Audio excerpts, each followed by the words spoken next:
टेकमेक institute के YouTube channel में आपका स्वागत है। और आज ये हमारी कंप्लीट HTML कोर्स का वीडियो लेक्चर नंबर 12 होने वाला है। तो आइए देख लेते हैं कि इस वीडियो में हम लोग क्या सीखने वाले हैं। इस वीडियो में हम लोग स्क्रिप्ट टैग के बारे में बात करने वाले हैं। No script tag, pre tag, code tag, map, area, data, mark और वीडियो टैग। तो चलिए वीडियो को शुरू करते हैं। यहाँ पर मैंने डे 12 नाम का एक टेक्स्ट डॉक्यूमेंट बना लिया है और उसमें मैंने टाइटल दे दिया है लेक्चर 12।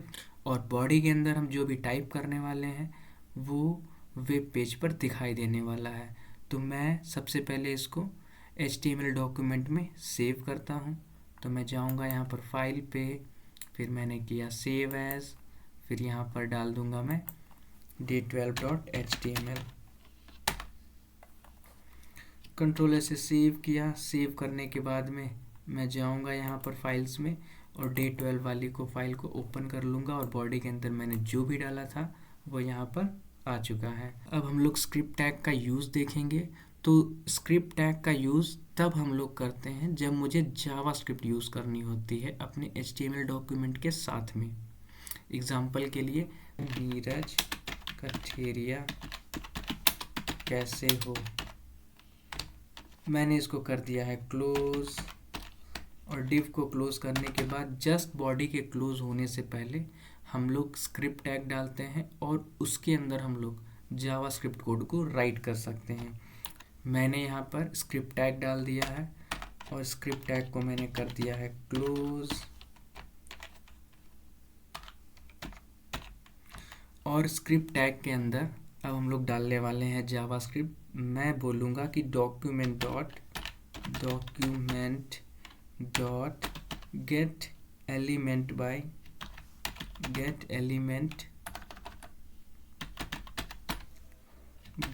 आईडी हम यूज़ करने वाले हैं। और आईडी के अंदर मैं डाल दूँगा डिव के अंदर मैं सबसे पहले मुझे एक आईडी देनी होगी। तो आईडी भी एक एट्रीब्यूट होता है, तो हम लोग यहाँ पर इसको आईडी देने वाले हैं। और आईडी में मैंने दे दिया है यहाँ पर ID1, ऐसे करके मैंने इसका नाम दे दिया है। तो गेट एलिमेंट बाय आईडी में हम डालने वाले हैं ID1 और ID1 को मैंने कर दिया है close. Dot inner HTML equals to the, मैंने यहाँ पर डाल दिया है हेलो भाई कैसे हो। मैंने इसको कंट्रोल एस से किया सेव। और सेव करने के बाद अगर हम वेब पेज पर जाएं तो यहाँ पर नीरज कठेरिया कैसे हो की जगह पर यहाँ आ चुका होगा हेलो भाई कैसे हो। पेज को रीलोड करने पर यहाँ पर देखिए आ चुका है हेलो भाई कैसे हो। तो जावास्क्रिप्ट का यूज़ करके हम लोग अपने वेब पेज के कंटेंट को चेंज कर सकते हैं। इसके बाद अब हम लोग देखेंगे नो स्क्रिप्ट टैग को। अब ये नो स्क्रिप्ट टैग होता क्या है, जैसे कि यहाँ पर मुझे स्क्रिप्ट टैग मिलता है तो जावास्क्रिप्ट अगर ब्राउज़र में इनेबल होती है तो ये स्क्रिप्ट टैग चल जाती है। लेकिन अगर किसी ने ब्राउज़र में जावास्क्रिप्ट को डिसेबल कर रखा है या ब्राउज़र उस जावास्क्रिप्ट को सपोर्ट नहीं करता है, तब वहाँ पर नो स्क्रिप्ट में लिखा हुआ टैग वो फायर कर दिया जाता है। जैसे कि मैंने यहाँ पर डाल दिया नो स्क्रिप्ट और मैंने इसको कर दिया है क्लोज। नो स्क्रिप्ट और नो स्क्रिप्ट टैग के अंदर मैं डालने वाला हूँ प्लीज़ इनेबल जावास्क्रिप्ट। ओके, मैंने कंट्रोल एस से सेव किया और ये अभी वेब पेज पर नहीं दिखाई देगा क्योंकि मैंने जावास्क्रिप्ट को यूज़ कर रखा है और जावास्क्रिप्ट ब्राउज़र में इनेबल है। तो मैं कंट्रोल एस से सेव करूँगा। सेव करने के बाद मैं पेज को रीलोड करूँगा तो ये देखिए वो कोड यहाँ पर नहीं दिखाई दे रहा है। लेकिन मैं जैसे ही इस वेब ब्राउज़र की जावास्क्रिप्ट को डिसेबल करता हूँ मुझे देखने को मिलेगा नो स्क्रिप्ट टैग वाली वैल्यू चल चुकी है। तो मैं यहाँ पर जाऊँगा और यहाँ पर मैं ढूंढ लूँगा कि जावास्क्रिप्ट को कैसे बंद किया जा सकता है। ये देखिए यहाँ पर ये मुझे मिल चुका है डिसेबल जावास्क्रिप्ट। तो मैं जैसे ही इसको डिसेबल करता हूँ, पेज को किया रीलोड, तो ये देखिए यहाँ पर आ चुका है प्लीज़ इनेबल जावास्क्रिप्ट। और ये इसलिए बोल रहा है कि वो अब जावास्क्रिप्ट के अंदर लिखा गया कोड वो एग्जीक्यूट नहीं हो रहा है। अगर स्क्रिप्ट टैग के अंदर लिखा गया कोड एग्जीक्यूट नहीं होता है तो जो नो स्क्रिप्ट टैग के अंदर कोड लिखा गया है वो एग्जीक्यूट होता है। इसके बाद अब हम लोग प्री टैग को देखेंगे। तो प्री टैग में क्या होता है, प्री टैग में जैसा हम फॉर्मेटिंग डाल देते हैं टेक्स्ट में वो एज इट इज़ अप्लाई हो जाती है। एग्जाम्पल के लिए अगर मैं यहाँ पर लिखता हूँ, अभी के लिए मैं अगर यहाँ पर स्पेस देता हूँ कठेरिया कैसे हो के लिए, और कंट्रोल एस से मैंने सेव किया, और कंट्रोल एस से सेव करने के बाद मैं पेज को रीलोड करता हूँ, तो ये देखिए कठेरिया के बाद कोई भी स्पेस नहीं आई है। ओके, और उसके बाद मैं प्री टैग का यूज़ करके दिखाऊंगा कि जो फॉर्मेटिंग में हम कंटेंट डाल देते हैं उसी फॉर्मेटिंग में हमारा वेब पेज पे कंटेंट दिखाई देता है। तो मैं यहाँ पे डाले दे रहा हूँ प्री टैग, मैंने लिखा प्री, और प्री के अंदर मैंने लिखा हेलो कैसे हो, और इसकी इतनी स्पेस देने के बाद में मैंने ये लिख दिया कुछ है, और फिर इसकी एंटर करने के बाद मैंने लिख दिया है ऐसे करके कुछ, और फिर मैंने प्री को कर दिया है क्लोज। तो मैंने जो कंटेंट यहाँ पर डाल दिया है, और जैसे ये कंटेंट पड़ा हुआ है ये सेम एज इट इज़ ये वेब ब्राउज़र पे दिखाई देने वाला है। मैंने कंट्रोल एस से सेव किया, और सेव करने के बाद में पेज को रीलोड करते हैं। तो पेज को रीलोड करने के बाद मैंने जैसा कंटेंट वहाँ पर डाल दिया था वो उसी टाइप में यहाँ पर दिखाई दे रहा है। ओके, अगर मैंने जिस टाइप का टेक्स्ट डाला है उसी टाइप का दिखाना है तो वहाँ पर प्री टैग का यूज़ कर सकते हैं। इसके बाद अब हम लोग मैप और एरिया टैग के बारे में जानने वाले हैं, और ये किस तरीके से काम करता है। जैसे मान लिया वेबसाइट पर या वेब पेज पर मैंने एक फ़ोटो ली है, ओके, एक इमेज को मैंने चूज़ किया है। अब उसमें हम चाहते हैं कि किसी भी पोर्शन को सेलेक्ट करना, और हम चाहते हैं कि वो एक क्लिकेबल एरिया बन जाए। उस एरिया पर कर्सर जाते ही वो एक पॉइंटर बन जाना चाहिए। ओके, तो चलिए पहले इसको हम लोग समझ लेते हैं। यहाँ पर पेंट में मैंने एक सर्कल बनाया है और एक रेक्टेंगल बनाया है, और मैं इस इमेज को वेब पेज पे दिखाने वाला हूँ। ओके, तो मैं यहाँ पर टाइप कर दूँगा इमेज img, और img को कर दिया मैंने क्लोज, और इस इमेज के अंदर मैं डालने वाला हूँ src, और src के अंदर वो इमेज कहाँ पर रखी हुई है उसका पाथ डालने वाले हैं। तो पाथ डालने के लिए मैंने इस इमेज को यहीं पर डाल दिया है जो मैंने वहाँ पर बनाई थी, और उसका नाम मैंने दे दिया है अनटाइटल्ड, जो भी नाम आया था इस वाली इमेज का। ओके, मैं यहाँ पर इसका पाथ डालने वाला हूँ कि इसी फोल्डर में अनटाइटल्ड नाम से सेव है, अनटाइटल्ड नाम से ये फ़ोटो सेव है .png। फिर इसके बाद मैं इसमें एक एट्रीब्यूट डालूँगा, और use map equals to the, और मैं यहाँ पर डाल दूँगा हैशटैग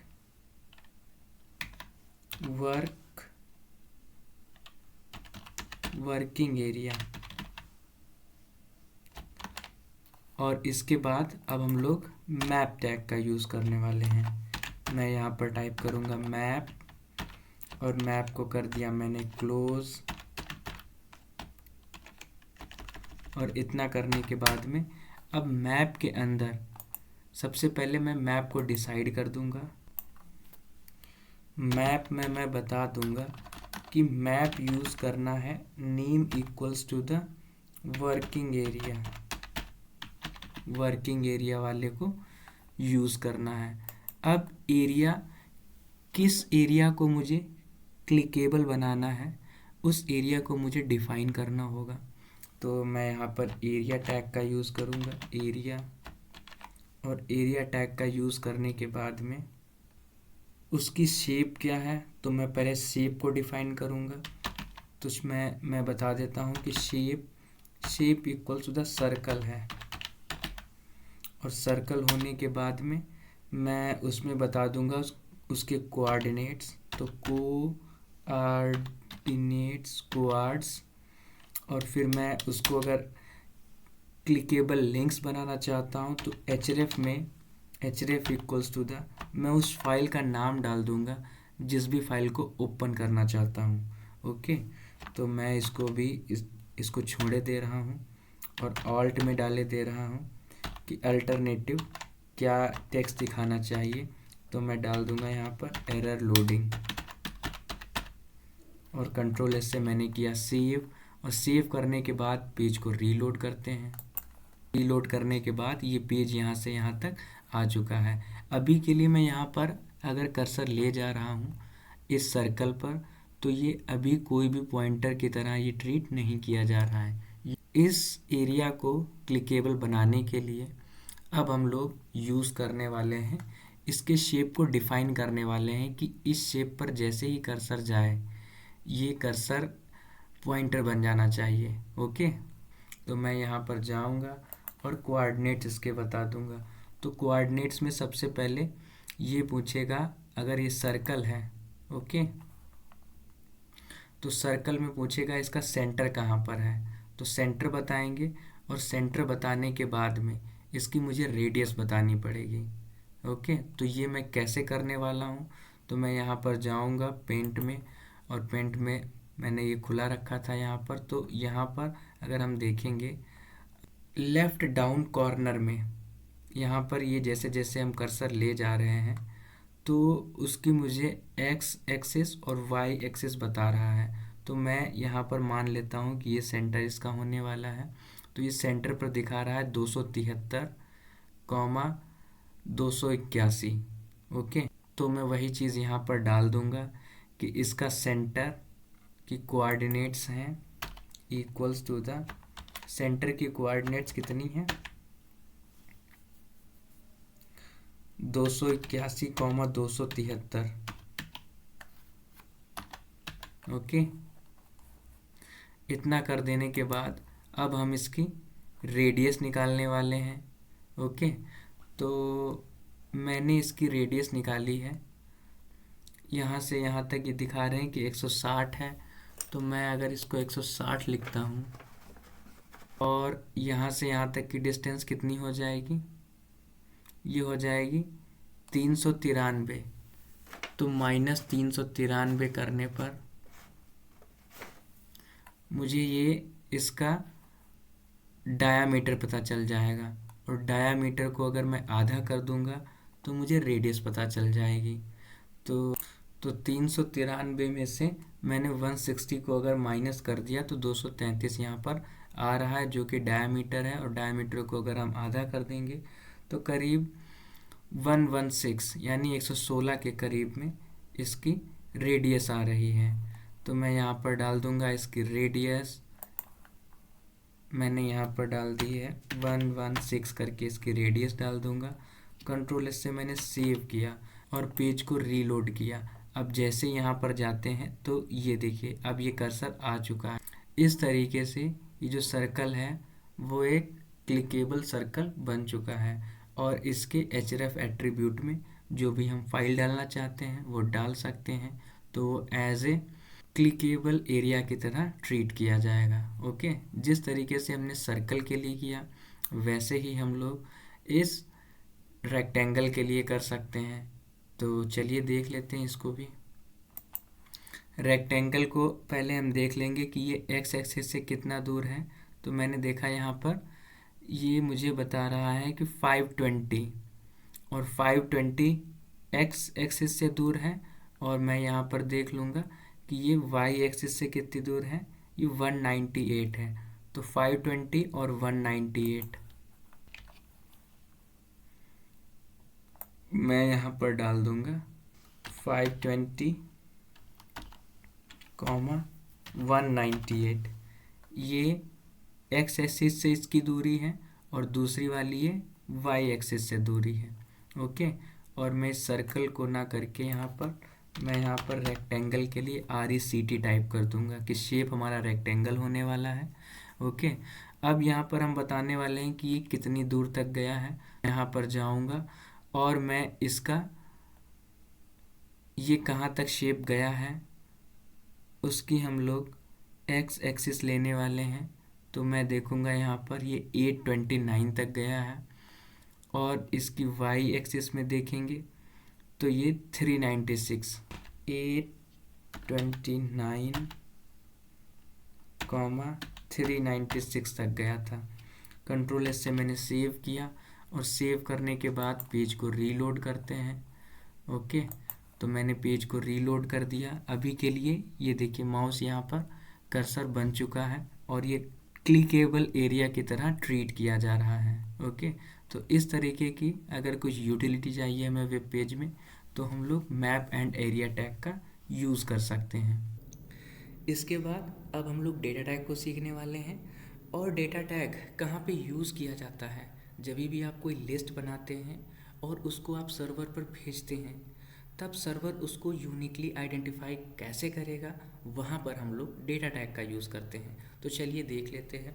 जैसे कि मैंने यहाँ पर एक लिस्ट बनाई है UL, और UL को कर दिया मैंने क्लोज, और इसके पहले मैं यहाँ पर डालूँगा एक लिस्ट आइटम, और लिस्ट आइटम के अंदर हम लोग डालने वाले हैं डेटा टैग को। तो मैंने यहाँ पर डेटा टैग डाल दिया और डेटा में मैंने डाल दिया है कि एप्पल। मान लिया कि हम लोग फ्रूट्स के लिए एक टेबल बना रहे हैं, फ्रूट्स के लिए एक लिस्ट बना रहे हैं। तो मैंने यहाँ पर इसको कर दिया है डेटा टैग को क्लोज, और फिर मैंने लिस्ट को भी कर दिया है क्लोज, और फिर मैंने इसी को कर लिया है कॉपी पेस्ट, और जैसे मैंने एप्पल यहाँ पर डाल दिया है। अब हम लोग दूसरा नाम डाल देने वाले हैं। जैसे कि मैंने यहाँ पर डाल दिया है बनाना। मैंने इसको कंट्रोल एस से सेव किया। सेव करने के बाद में पेज को रीलोड करते हैं तो ये देखिए यहाँ पर आ चुका है एप्पल और बनाना। एप्पल और बनाना नॉर्मली एक लिस्ट की तरह दिखाई दे रहे हैं, और जब भी मुझे इसको सर्वर पर भेजना है तो वहाँ पर सर्वर इनको यूनिकली आइडेंटिफाई कर सकता है। जब भी हम कोई प्रोग्रामिंग लैंग्वेज का यूज़ करते हैं, मान लिया PHP का यूज़ कर रहे हैं, जावास्क्रिप्ट का यूज़ कर रहे हैं, तो वहाँ पर डेटा टैग का यूज़ कर सकते हैं। इसके बाद अब हम लोग मार्क टैग को देखेंगे। तो मार्क टैग क्या करता है? मार्क टैग टेक्स्ट को हाईलाइट करने का काम आता है। जैसे मैंने यहाँ डाल दिया हेलो कैसे हो, तो अगर मैंने कैसे को हाईलाइट करना है तो वहाँ पर हम लोग मार्क टैग का यूज़ कर सकते हैं। मैंने यहाँ पर मार्क को ओपन किया और यहाँ पर मार्क को मैंने बंद कर दिया। कंट्रोल एस से सेव किया। सेव करने के बाद अगर पेज को रीलोड करते हैं, ये देखिए यहाँ पर हेलो और कैसे को इसने मार्क कर दिया है। तो टेक्स्ट को हाईलाइट करना चाहते हैं तो वहाँ पर हम लोग मार्क टैग का यूज़ कर सकते हैं। ओके, इसके बाद अब हम लोग देख लेते हैं कि वीडियो टैग क्या होता है। तो वीडियो टैग बाई डायरेक्शनल के लिए यूज़ होता है। अगर हम टेक्स्ट को लेफ़्ट टू राइट देखना चाहते हैं या राइट टू लेफ़्ट देखना चाहते हैं तो हम यहाँ पर बता सकते हैं कि टेक्स्ट को कैसे रखना है। जैसे मैंने यहाँ पर यूज़ कर लिया वीडियो और मैंने लिखा नीरज, और मैंने इसको कर दिया क्लोज वीडियो और कंट्रोल एस से सेव किया। बाय डिफ़ॉल्ट जो एट्रीब्यूट एक्टिव होता है वो लेफ़्ट टू राइट होता है, इसीलिए मैंने जो यहाँ पर टाइप किया है वो एज ए नीरज यहाँ पर आ जाएगा। लेकिन हम इसको चेंज कर सकते हैं इस टेक्स्ट की डायरेक्शन को। तो मैं यहाँ पर dir टैग का यूज़ करूँगा और मैं इसको बता दूँगा RT right to left RTL। Control S से मैंने सेव किया। सेव करने के बाद में पेज को रीलोड करते हैं तो ये देखिए ये राइट टू लेफ़्ट आ चुका है नीरज, ये इस तरीके से यहाँ पर आ चुका है। ओके, तो अगर मुझे कुछ इस टाइप की यूटिलिटी बनानी है तो वहाँ वीडियो टैग का यूज़ कर लेंगे। तो आज के वीडियो में हम लोगों ने काफ़ी नए टैग्स के बारे में जाना और उनको कैसे यूज़ किया जा सकता है उसको हम लोगों ने देखा। तो अगर वीडियो पसंद आई हो तो प्लीज़ वीडियो को लाइक करें, चैनल को सब्सक्राइब करें। फिर मिलते हैं हम लोग अगले वीडियो में। Thank you guys.